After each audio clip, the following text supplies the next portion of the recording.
So hi guys, welcome back to MAD. Today we have Samidha Verma with us, who secured 699 rank in GATE. So Samidha, I would like to let you introduce yourself, maybe a little bit background about yourself from where you did your bachelor's, and then about your GATE rank and branch.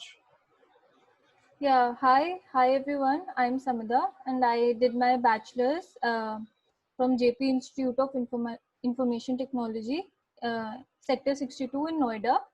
And I completed BTech from Computer Science and Engineering branch and I secured AIR 699 in GATE 2020. Okay, Yeah, and I passed out in 2020 as well. okay. So yeah, that means you gave the GATE while you were in college. You were preparing while you were in college. Yeah, I started preparing in sixth semester Okay, sure. So let's last year. start. Okay. So let's go back to your maybe third year or final year from where you started your journey. So maybe we'd like to know that which year you started and what was your resources of preparing. So I had not planned for GATE earlier on, so therefore it suddenly came to my mind that I wanted to explore masters. Mhm. So many of the students in my college who were serious for GATE, they were joining a coaching called Made Easy Mhm. in Saket. So we had to travel via metro from Noida to Saket. Mhm. So I also joined that coaching only Mhm. because it was an end moment thing. If I had planned for GATE earlier on, so maybe I would have enough time to prepare by myself. Correct. So I joined, enrolled for the coaching in Mhm. the fifth semester, and I started preparing from the sixth semester until then. I had not done anything with respect to GATE. Mhm. Yeah. Okay. So I started my preparation in sixth semester. That Mhm. is January of 2019. Okay. Fine. So, what was your mode of preparation in terms of like you referred the standard books, references books, or some online material, or your coaching Okay. material? Yeah. So on the weekends we used to go to the coaching, and there were lecture notes given. So I used to take the lecture notes properly. Mhm. And I found when I studied the core subjects in the semester, at that time I had referred to some standard books. So while I was preparing, because there was less time, and I found like my basics were clear from the textbooks already. So I found that the lecture materials were more than enough for me. So I revised the lecture material that was taught in the weekend, and then I used to solve the workbooks of the coaching. Apart from that, I solved the previous year questions. There's this book, I think past 30 years or so is given in the Made Easy Correct. previous year book. And apart from that the topics which I thought were difficult or which were important and there were not enough questions in the previous year, or I was not clear with those topics, I used to solve from the Gate Overflow book. Mhm. They have PDFs on their websites. So I used to solve from there. So there were examples from TIFR, ISRO also included in those books. So a lot of questions were covered in the topic, and you could get a good grasp of the topic after covering questions from there. Correct. Okay. Now, you did coaching, for example, maybe a weekend coaching. You went to Made Easy. Yeah. There are many people who do not want to do coaching, or maybe they cannot afford it. So, in terms Okay. of what would be your suggestion, like how helpful the coaching was to you versus a guy who is preparing by his own? Look, if there's this factor of not being able to afford, so I found out about the coaching later on. But earlier on, they conducted a scholarship test, and many of the students in my college who had planned for GATE earlier on gave the scholarship test, qualified it, and they did it in as less. Matlab, I paid around 70,000, and they paid around 30,000 for the coaching for the entire year. So that's not a very big amount considering that they're teaching you for 8 to 10 hours on the weekend, and that too for the entire year covering 12 subjects. And even if you can't pay for that, then I would suggest that you start your preparation a bit earlier on, like in by the end of the second year, that is the beginning of the third year, because till then you would have completed the core subjects in your semester, most of them.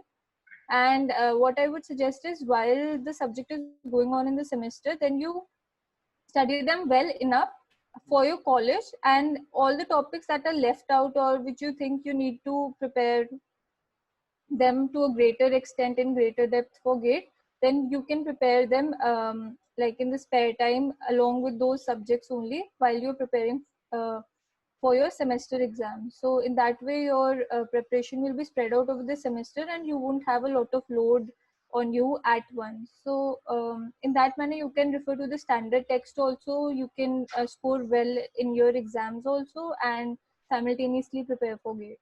Yeah.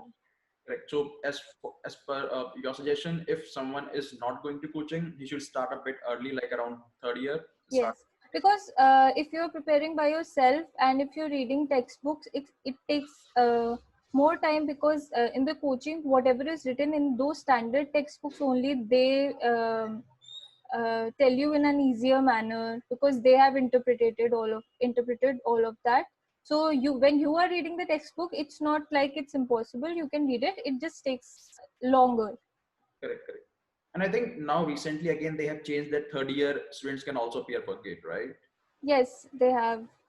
But what I felt was that since the announcement happened right now only, like some months, 1 or 2 months ago, I think.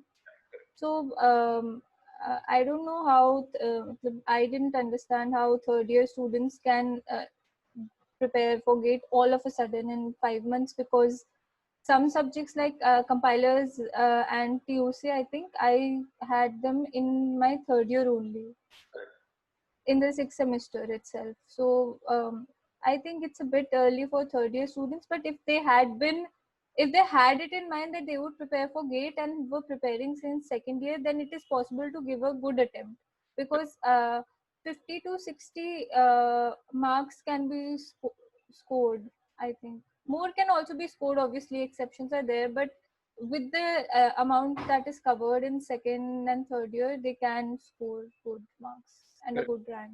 Correct. Yeah, I think I totally understood because just from my experience when I gave GATE in my third year, so yeah, I started around second year, and I think 70% or 80% in terms of mechanical, I'm saying, the syllabus was covered. So I was able to secure a good rank in third year. But yeah, Yeah, one is kind of studying. like I think around 8 months. 8 months it takes around 8 months. So that much time is sufficient, whether whatever year you are in. Correct. Understood. Now coming to your computer science branch, maybe the subjects. So which subjects you think need to be focused more on as per GATE is concerned? I've seen that the weightage varies from year to year. Sometimes I've seen computer networks comes a lot, sometimes COA, sometimes algorithms and DS. So what I would suggest is, first of all, study DS and Algo very well because that would help in your placements, tests also, and in GATE also. And another subject that I think that is very important is discrete mathematics because they combine discrete mathematics with other subjects, so it becomes a little bit trickier to solve the um, questions of the core subject also, since discrete mathematics is mixed with it, and discrete mathematics can get a bit tricky unless you practice it a lot. So that, and apart from that, I think subjects like databases, networks, and operating systems, they are also asked in depth, and COA also. So COA, since it's tough and you sometimes the weightage is too much, sometimes literally nothing, one question or something. So I think first DS, Algo, discrete maths, OS and DBMS and CN, then other subjects. Okay, understood. And in general speaking, your day-to-day routine, how much hours in terms of quantifying the hours? How much hours did you put every day or on weekends? On weekends, see, I used to leave college at around 6 a.m. in the morning and reach there on around 7:45 because the classes started at 8. Then um, from 8 till around 6:30 the classes went on with a 1 hour 25 minutes break. One break was 25 minutes and break was 1 hour. Apart from that, they were teaching throughout till 6:30, and after that till I reached back to college, it was around 8:30 only. So after on the weekends, I could only just go, get up early, go, come back, eat dinner, and sleep only. But on the weekdays, I used to wake up at around 6:30 in the morning. Then I paid much attention to exercise also, because too much sittings is not good for the back also. So I used to exercise, and then at around 9 o'clock, if there wasn't a class, then I went to the library to study. And if there was a class, I used to sit in the back seat and revise only in most classes, unless the class was of too much interest to me. I used to solve some previous year questions, or revise some topic which I had studied earlier in the classes. And most of the, like, I used to stay in the library from 9 a.m. till around 8:30 at night. And in between, 1 or 2 hour break, like sometimes going to the classes, and sometimes going to eat something or something. So 2 hours break, otherwise 9 a.m. to 8:30 p.m. Yeah. Okay, okay, understood. So, And what I did was I mixed the subjects, because you can't study one subject for so long. So for half of that time, I used to revise what was taught and do questions related to the current subject, and half of the time I used to revise some earlier subject that I had already studied, so that I do not lose touch with those subjects. correct. Okay. Now, coming to the books, any particular book that you would like to mention? Because I know from mechanical, there are certain books that you get questions right from there. So, what about CS? Some good books that definitely one should be doing. Some good books, I think, for TBMS, you can have Navate. The query part is really nice. And for operating systems, there was this book, Galvin, I think. And um, for CN, there is Furuzen. And for algo, there is Corman. So the time complexity part in Corman you should do really well. And also the explanation of algorithms like merge sort and quick sort, the back exercises, I think they'll have some variations, and you could, study it in that manner, that if they do not divide the array in equal parts and divide it in 1/5, 2/5, or something like that, then what would be the difference in the time complexity? How would the recurrence be written? So all these things can be cleared from Corman. Yeah. Okay, understood. Now, coming to the examination hall.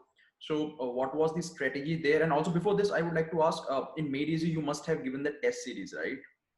So, Yeah, I gave the test series. how important you felt those were before going to the main exam? Uh, Very important, because at first, when you even give the topic wise tests, which are 45 minutes long, 17 questions, I think. After half an hour, I used to get tired. I wasn't able to focus so much, because you have to like gather a lot of information and then apply it in the test in those 45 minutes. So it gets tiring.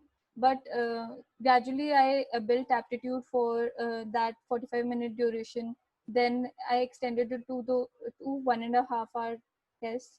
So I was not, like, one thing I would like to suggest was I got sick towards the end of my, like, in the middle of my preparation. So my preparation was got scrunched towards the end of towards the end of January. So I was not able to give many mock tests, which were 3 hour tests. So around the 1.5 hour mark, or like 1 hour 45-minute mark, I used to get tired, because I had given many subject tests. I could tolerate till 1.5 hour mark in some 15 20 minutes more.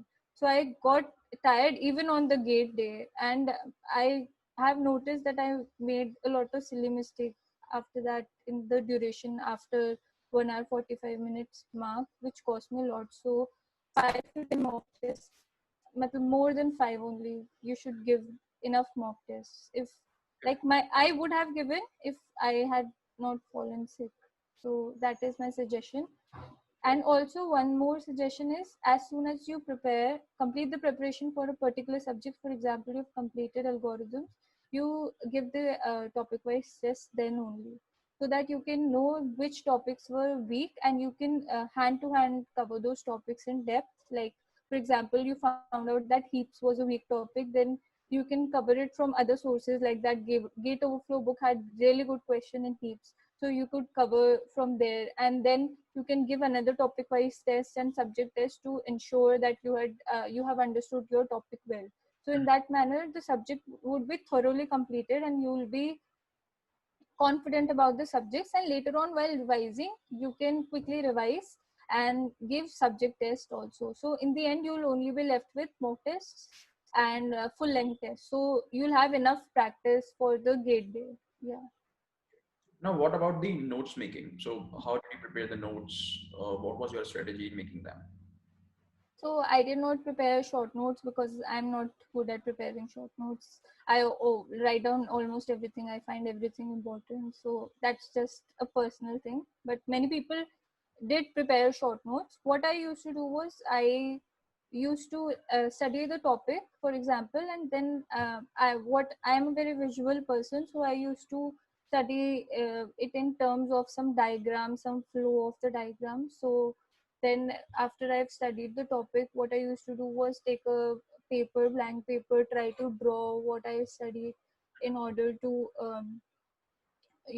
revise what I had studied, to ensure that I had studied it properly. And then at the time of revision, almost like if you've read something 3 or 4 times, and if you're reading it for the fifth time, you do not have to read the entire page. There's some kind of a picture drawn in your mind. So I used to draw that diagram only on the paper and used to revise the entire thing in that manner. So I just refer to my coaching notes only, which were detailed notes. Yeah. Yeah, I think in your case you were having coaching. So, the guys who are not having coaching and like preparing, for example, They should prepare notes, yes. at least prepare notes like, The coaching notes were also, I made sure they were very beautiful. I usually don't use different kind of pens, but for the coaching notes I had these black, blue, green, red, so that they were very attractive and I did not get bored. Because you have to like there were subjects that COI almost read 10, 12 times the entire notebook. So TOC I had to read a lot. So if you make the notebook attractive and write clearly in it, so ordered, structured, and clear, neat, and tidy notebook, then you'll be able to grasp a lot at the end moment. Because if it is all like if there's a chaotic amount of stuff written on a page, then if you're like skimming through it, what I said, you're skimming through the page, then it won't form a very clear picture, and you yourself will feel a bit panic stricken or like something of that sort. That's my personal experience.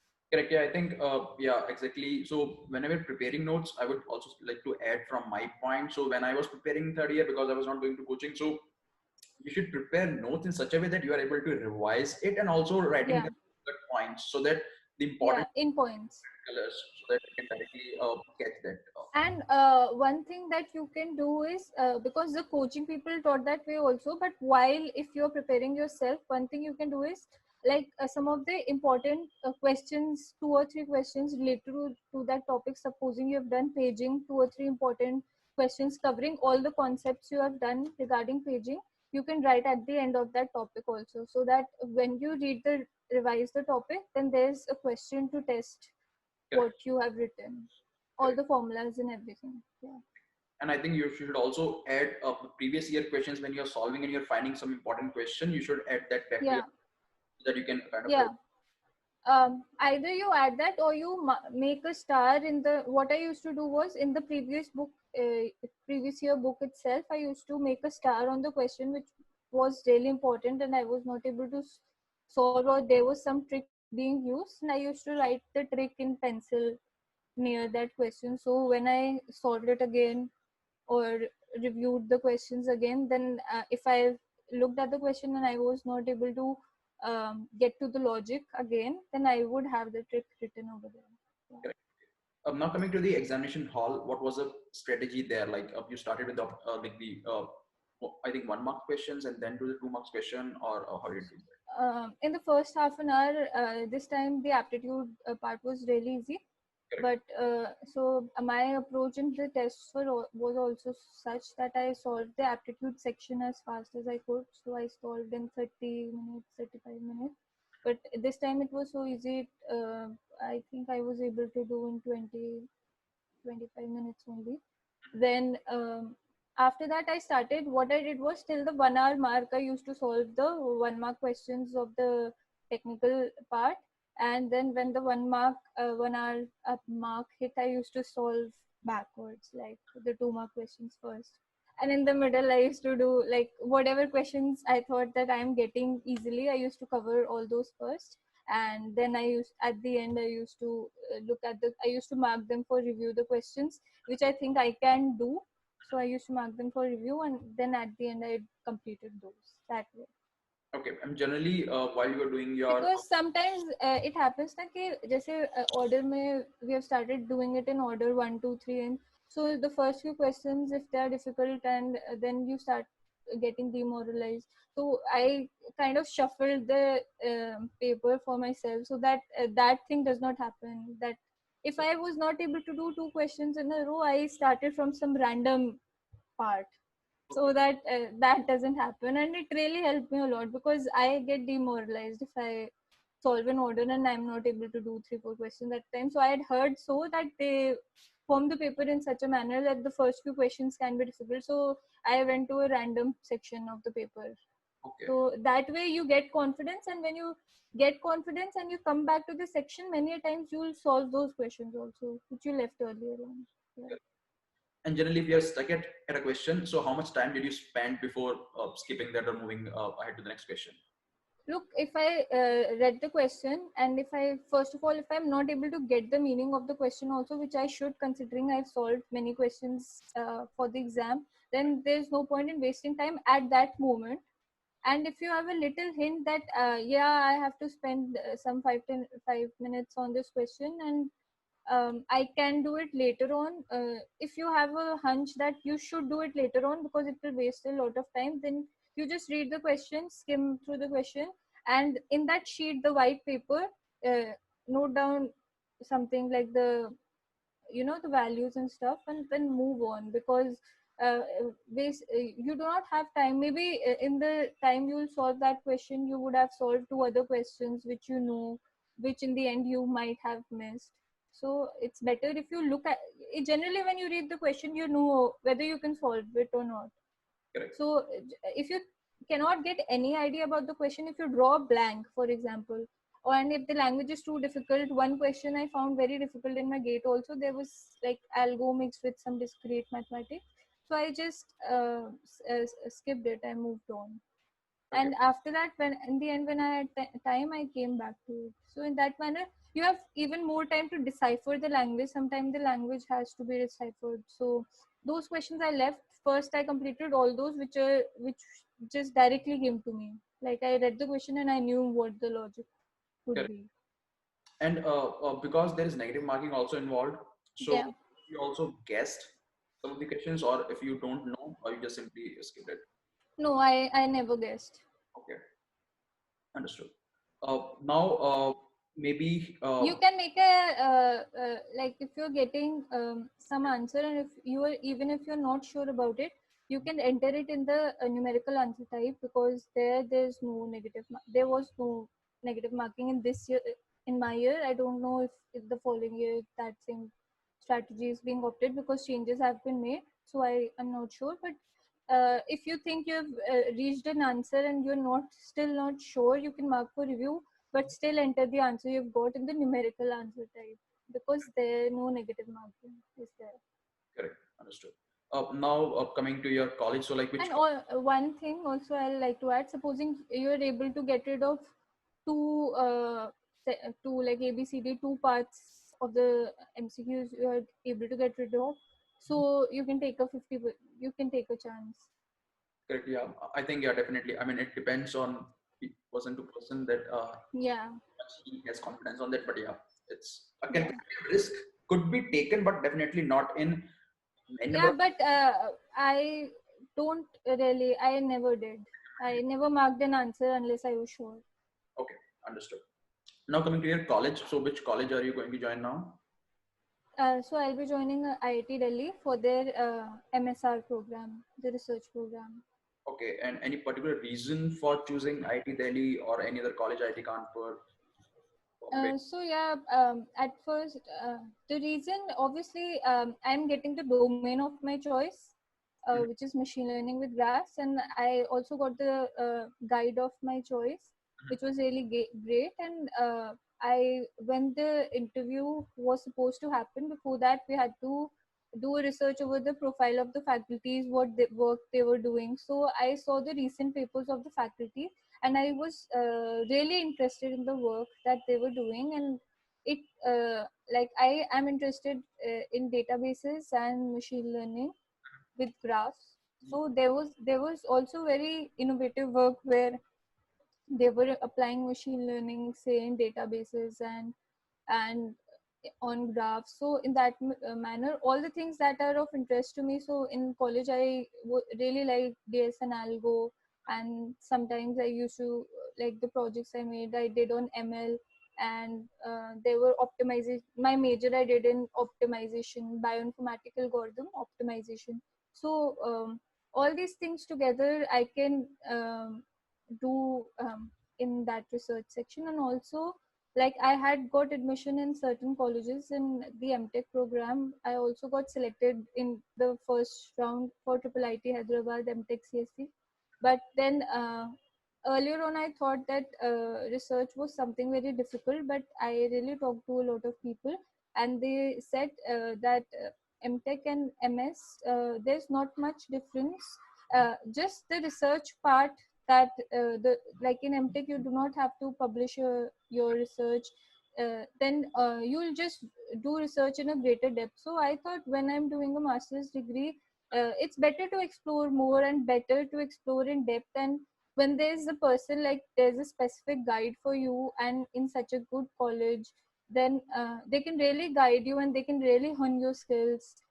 So what my purpose with my degree would be to it was to learn as much as possible in these 2-3 years. And that was the reason only why I chose masters over placements as well, because I really want to learn a bit more, and I want to spend some time in college and like build that aptitude, that engineer's aptitude, where you like research, look through books, build something, optimize something. So that is my purpose, and it will be solved in IT Delhi Correct. And because this the guidance is great. correct. And this MSR program is for 3 years. No, it is a flexible duration, but the minimum is 2, and the maximum I'm not sure about the maximum, but generally students completed in 2.5 years, 3 years. Okay. 3 years only some people do. Generally, I've heard so that people complete in 2.5 years, but the minimum and the standard they take is 2 years only. But I've as far as I've heard, that you have to get your work published, and then only when the guide says that you have to get you are eligible, and there's some bench or something, they evaluate your work. So after that only you get your degree here Correct. on the thesis that you do. Correct. And for this particular program, like, did you have to contact the guide, email him, or how was it? No, actually, normally what we would do would be to go to the college and give the interview. But this time they were taking online interviews. So they had prior to the interview, they had sent a survey form in which you had to choose the domain of your choice, and they had a faculty list. So you could go to the faculty list, the research work, like research domains you are interested in, and what problems in that research domain you are interested in. So for that, you could go to the faculty's respective page, see the recent work that is going on, and in that manner you could choose two faculties, give two options of faculties whom you would really like to be your guide. So in that manner it happened. And then one of the faculties whom I had selected, uh, like I would like for him to guide me. Then that faculty sent me that he has accepted me, like he would like me to join his research group. So in that manner I got selected Okay, understood. after the interview. Sure, sure. Yeah, I think this would be something new because generally people opt for the Yeah, it was totally a new experience because I had no prior experience के मतलब approach how to approach, correct, like how to find out which faculty I want to work under, go through the works of the faculty, because in MTech the admission would be straight away, like you got your gate, then you give your written test did not happen this time, programming test or something, and then you get an admission straight away. Here you had to take a look at the research work going on, because ultimately you will be working on something that the faculty is working on, something related to that only. So it would be, I think I'm really optimistic. I think it will be a great experience, great learning experience. correct. And after that, what is your plans? Like, you want to join the corporate world after doing your masters, or um, want to go for? yeah, so no fixed plan as such, Sure. but yeah, I really want to try the job aspect of things also, like 1 or 2 years I really want to try and see how it goes. And yeah, I really want to try the job thing, but if I, like in these 3 years, if I really like research, maybe I'll go forward with that. So I have no fixed plan. That was the idea. I want to explore more academically so that I can find out what am I really interested in, because in the by the end of my BTech I could not reach a conclusion as such. Okay, correct, understood. Sure, Samita. So I think, yeah, that's all what I had to ask you. Maybe the last minute suggestions from your side for the guys who are preparing for a CS Gate, or maybe in third year, fourth year. What would be your just some important recommendations based on your experience? So based on my experience, the recommendation would be give a lot of tests as much as possible, and not only give tests. Don't check your rank in the test and decide accordingly that you're getting the second rank, so you're great. What you should do is you should check your mistakes and track carefully what topic you are lacking in. For example, if you're doing some OS question and you did it wrong, and so supposing segmented paging, some question you did wrong, and even if you supposing, sometimes we get some questions right by, like, luck, or by hunch we know that this should be the right answer, and actually we do not know the entire logic behind it. If there is some question of that sort, so you should really go back to the topic, study it in detail, and solve a lot of questions till you build an insight and give a test again. And also, one thing that I suffered with it in my GATE exam, because I was not able to give enough mock test, was that when you're giving the exam, you're crunched on time, and sometimes you want to hurry up through that question, and you do not read the question properly. So this costed me around 2 mark question, which is, and along with that the negative marking. And also the units, make sure that you convert your units well, and make sure that you do your calculations properly. So it will be better that while solving, if there is some calculation, you do it by hand only. In that manner you will become faster and more accurate while practicing. In the paper, on the paper day, you can use the calculator, but still many of the calculations you will be able to do faster and more accurately if you're practicing doing calculations yourself during the test series itself. So the test series will be your best friend throughout the preparation. Yes. Sure. Thanks. I think, yeah, all the right points. So thanks, Samita. Thank you very much for sharing the insights based on your preparation. And one last thing I'd like to add, one last thing. So while preparing, I would also suggest that you should not leave programming. Do 1 or 2 questions on lead code every day, because before my interview also, and generally they take a programming test. Okay. For even for MTech, they take a programming test, I think, in many colleges. So it should not happen that at the end moment you think in the last 1 month I will complete a lot of programming, I'll learn a lot of questions, because there'll be some random questions, and you work so hard, you get a rank, you go to the test, and just because you didn't do 1 or 2 questions every day, you wouldn't be able to crack the programming test, and that would not feel very great. So it's better to do 1 2 questions programming every day. Yes. Correct. Yeah. Sure. Thanks for bringing that up. So, thanks, guys. Yeah, that's all what I had to discuss with Samita. Please feel free to share the video with other GATE aspirants whom you know this might be helpful for. And yeah, keep watching and do subscribe. If not, uh, no problem. You can subscribe later on. So, thank you. Thanks, Samita. Thank you very much. Thank you.